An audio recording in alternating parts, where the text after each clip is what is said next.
Welcome to Paris. Pretty grey looking Paris actually. I tell you what I'll do, I'll turn the camera around, have a look.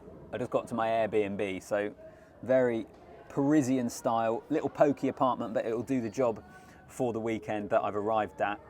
Early flight this morning from Heathrow, so you'll forgive me for looking a little bit bleary-eyed, but I thought it gives me an opportunity to just do a quick video on England. Probably not going to be the longest video, but it's something I haven't spoken about so far, their team selection for the game against Fiji, and there is things that are worth discussing. So you can drop a comment down below and let me know what you make of Steve Borthwick's selection. Owen Farrell fly half, George Ford on the bench, Marcus Smith at fullback. He's rolled the dice, hasn't he? Do you know what? I think that's the big takeaway for me from this England team selection. This is the boldest call yet from Steve Borthwick in his relatively young England tenure.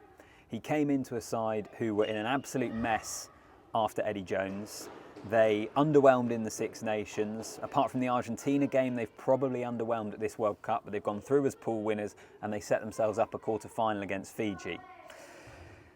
So he goes with Owen Farrell at fly half, which I don't have a huge issue with. I think a lot of England fans will, because Farrell has become a divisive figure. A lot of people don't like him. Some people want it to be Marcus Smith, others want it to be George Ford, and there will be some people as well that want it to be Owen Farrell. He's gone with Owen Farrell, and what this screams ultimately is he's opting for the defensive capabilities of Owen Farrell over the game of George Ford, essentially. He thinks that George Ford's, if you want to call them defensive liabilities, are too much of a risk against this Fijian team. And you look at them with Randrandra, Naisalevu, Tuisova, just to name a couple of them, in that backline, we know they can cause England all sorts of issues. So from that point of view, you can see what they're trying to do, in particular when you look at the rest of the backline. And it means you've got Tuolangi in there and you've got Joe Marchant at 13, and Marchant is England's best defender in that outside centre channel that they have at the moment, so he plays, and on the wings you've got two guys that are good under the high ball. Marcus Smith gives you a second playmaking option at fullback, and at fullback he gets a little bit more space at international level. He has looked good so far, but even so, he hasn't started many games at fullback, and he's going to in a quarter-final against a Fijian team that beat England in the World Cup warm-ups back in September. So I think it's a huge call from Borthwick, because this feels like the first real bold selection call, roll of the dice that we've seen. And there's a lot of people that have not been convinced by this England team and by him as head coach, perhaps a little prematurely, a little bit unfairly, given the mess that he inherited. Having said that, you'd also say that he probably has had enough time now to show something a bit more, give people something to be excited about. But England have a golden opportunity to get to a World Cup semi-final, and if he does that, if it pays off, then he's got it right. He's rolled the dice and he's got it right. But what do you make of it? I think it makes sense.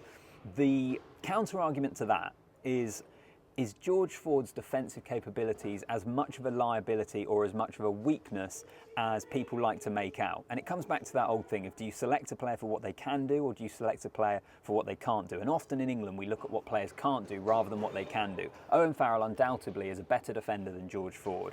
But I look at that Argentina game at the start of the World Cup, for example, and I know that Farrell was suspended so Ford had to play, but he wasn't that much of a liability against an Argentina side that might not possess the backline of Fiji, but they certainly have a lot of pretty bruising forwards that were running down his channel that day. And he's had countless other experience, whether it's at domestic level or at international level, where I think he's done a pretty decent job against some tough opposition.